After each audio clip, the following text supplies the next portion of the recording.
knew his God.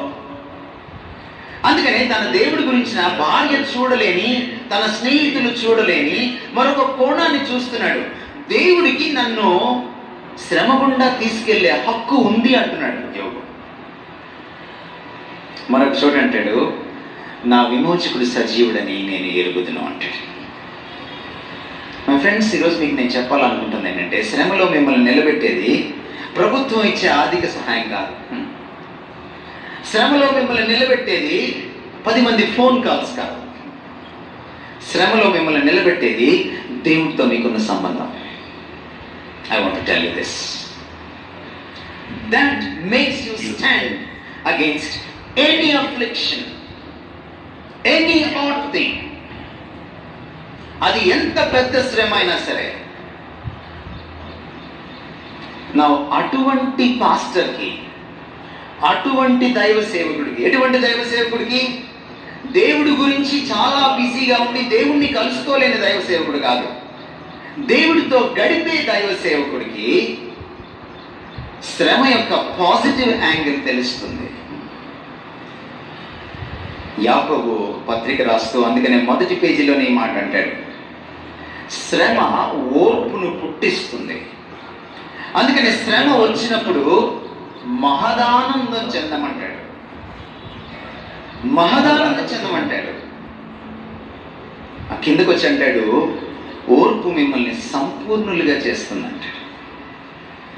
మేము మెచ్యూరిటీలోకి రావడానికి కొన్ని ఏళ్ళు పట్టచ్చు, మెచ్యూరిటీలోకి రాలేకపోవచ్చు.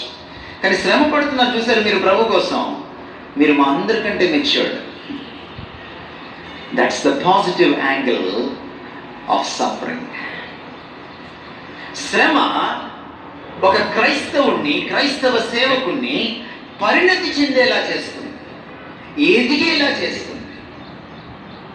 అది ఎదగడానికి అవకాశం. Suffering has got a positive side. పౌలు అంటాడు, శ్రమించినప్పుడు ఆయన జీవితం మనం చూసినప్పుడు మనకు అర్థమవుతుంది ఆయన ఎన్ని శ్రమలు గుండా వెళ్ళాడు. పౌలుని ఎంచుకున్నప్పుడు అననీయకి చెప్తాడు దేవుడు, ఇతను నా కోసం శ్రమించాలి, శ్రమనుందాలి, కష్టాలు పడాలి, అందుకే పిలుచుకున్నాను. మీరు అతని జీవితాన్ని మీరు చూడండి, బైబిల్లో అనేకుల జీవితాన్ని మీరు చూడండి.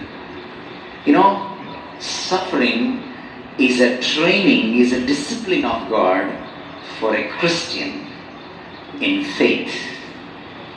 విశ్వాసంలో రాటుదేలేలా చేసేది శ్రమ.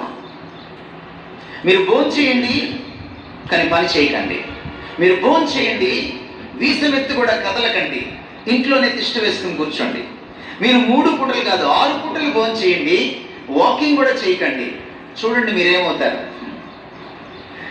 కొన్ని నెలలకే డాక్టర్ గారి దగ్గరికి వెళ్ళాలి, ఐసీయూలో చేరుకోవాలి. శ్రమ ఏం చేస్తుందంటే ఆరోగ్యాన్ని ఇస్తుంది. శారీరక శ్రమ చెమట కారిస్తే ఆరోగ్యం వస్తుంది. పాత రోజుల్లో ఆడవాళ్ళకి తొందరగా నడునొప్పి వచ్చేది కాదు, ఈ రోజుల్లో తొందరగా వస్తుంది. ఎందుకంటే మొన్నటిదాకా ఆదివారం ఆడవాళ్ళకి సెలవు అన్నారు, ఇప్పుడు ఆదివారం తప్ప అన్ని వారాలు సెలవు అయిపోయినాయి, కర్రీ పాయింట్లు పెరిగిపోయినాయి. నడునొప్పి ఎందుకు వస్తుంది? పాత రోజుల్లో పాపం తిరగలి విసిరేవాళ్ళు, ఇప్పుడు విసరకుండానే విసుగు వచ్చేస్తుంది. శారీరక శ్రమ ఎలాగా మనల్ని ఆరోగ్యంగా ఉంచుతుందో అలాగే క్రీస్తు కోసం శ్రమ మనల్ని ఆధ్యాత్మికంగా ఆరోగ్యవంతులుగా ఉంచుతుంది. ఈ సూత్రం మనకు అర్థమైతే శ్రమను మనం ఆహ్వానిస్తాం. అందుకనే క్రైస్తవుడు ఎప్పుడు సుఖాన్ని కోరుకోకూడదు, అది వాడిని చెడిపేస్తుంది. శ్రమల గురించి ఏం చెప్పాలి మీకు? నేను చాలా విషయాలు చెప్పాలి. చూడండి, సుఖం ఎప్పుడైనా బోర్ కొడుతుంది కానీ కష్టం ఎప్పుడు బోర్ కొట్టదు. సుఖం ఎందుకు బోర్ కొడుతుందంటే, మీరు ఒక పాపంలో పడండి, మీరు ఒక సుఖానికి అలవాటు పడండి, అది కూడా బోర్ కొట్టేస్తుంది మీకు. ద బెస్ట్ ఎగ్జాంపుల్ ప్రపంచంలో నభూతో నా భవిష్యతి. సుఖాన్ని అంత అద్భుతంగా ఎంజాయ్ చేసిన వాడు మరొకడు లేడు. అతని పేరు సొలొమోను. ఈ నేటి కుర్రాళ్ళు ఎవరు కూడా ఆయన దగ్గరికి కూడా రాలేరు ర్యాంకింగ్లో. ఆయనకున్నంతమంది గర్ల్ ఫ్రెండ్స్ వాళ్ళకి ఎప్పుడూ లేరు. ఈ మధ్య నేను గల్ఫ్ దేశం వెళ్తే వరుసగా ఒకే రకమైన బంగ్లాలు, పెద్ద పెద్ద బంగ్లాలు కనపడుతున్నాయి. ఎంత వెళ్ళినా కూడా బంగ్లాలు అయిపోవట్లేదు. ఏంటంటే ఇన్ని పెద్ద బంగ్లాలు కట్టేశారు, అంతా ఒకలాగే ఉన్నాయి, రాజప్రసాదాలు లాగా ఉన్నాయంటే మా రాజుగారి 100 భార్యలు కండి అన్నారు. నాకు అనిపించింది, ఈ రాజుగారు కూడా సొలొమోను బీట్అవుట్ చేయలేకపోయాడా అని. సొలొమోను అంటాడు ప్రసంగి గ్రంథం 12వ అధ్యాయంలో, బహు సుఖం బోరు కొట్టక ముందే, దుర్దినములు రాకముందే, వీటి యందు నాకు సంతోషం లేదని చెప్పు దినములు రాకముందే దేవుణ్ణి తలుచుకో. ఫ్రెండ్స్, ఈ సూత్రం గుర్తుపెట్టుకోండి. సుఖపడుతున్నారే చాలా మంది క్రైస్తవ నాయకులు, సేవకులు, పాస్టర్లు, వాళ్ళు ధన్యులు కాదు, మీరు ధన్యులు. ఎందుకో తెలుసా? కష్టం ఎప్పుడు బోరు కొట్టదు. సుఖం, అదే సుఖం రోజు అనుభవిస్తాను, మళ్ళీ అనుభవిస్తాను, బోరు కొడుతుంది. కానీ కష్టం ఉంది చూసారా, ప్రతిరోజు కొత్తగా పలకరిస్తుంది. యేసుప్రభు వారు ఒకసారి అన్నాడు, ఏ నాటి కీడు ఆ నాటికి. ఏమర్థమైంది మీకు? ఈరోజు వచ్చిన కీడు రేపు రాదు, రేపు మళ్ళీ కొత్త కీడు వస్తుంది.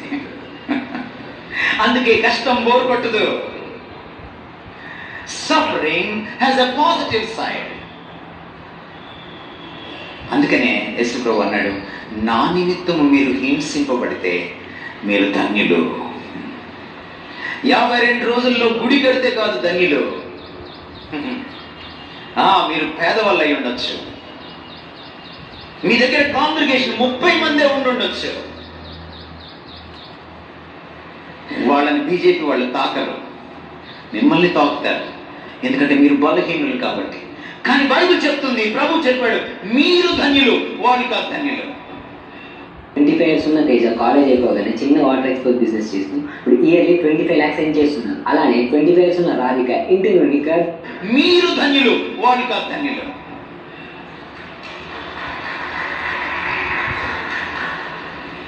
ధన్యులు మీరు.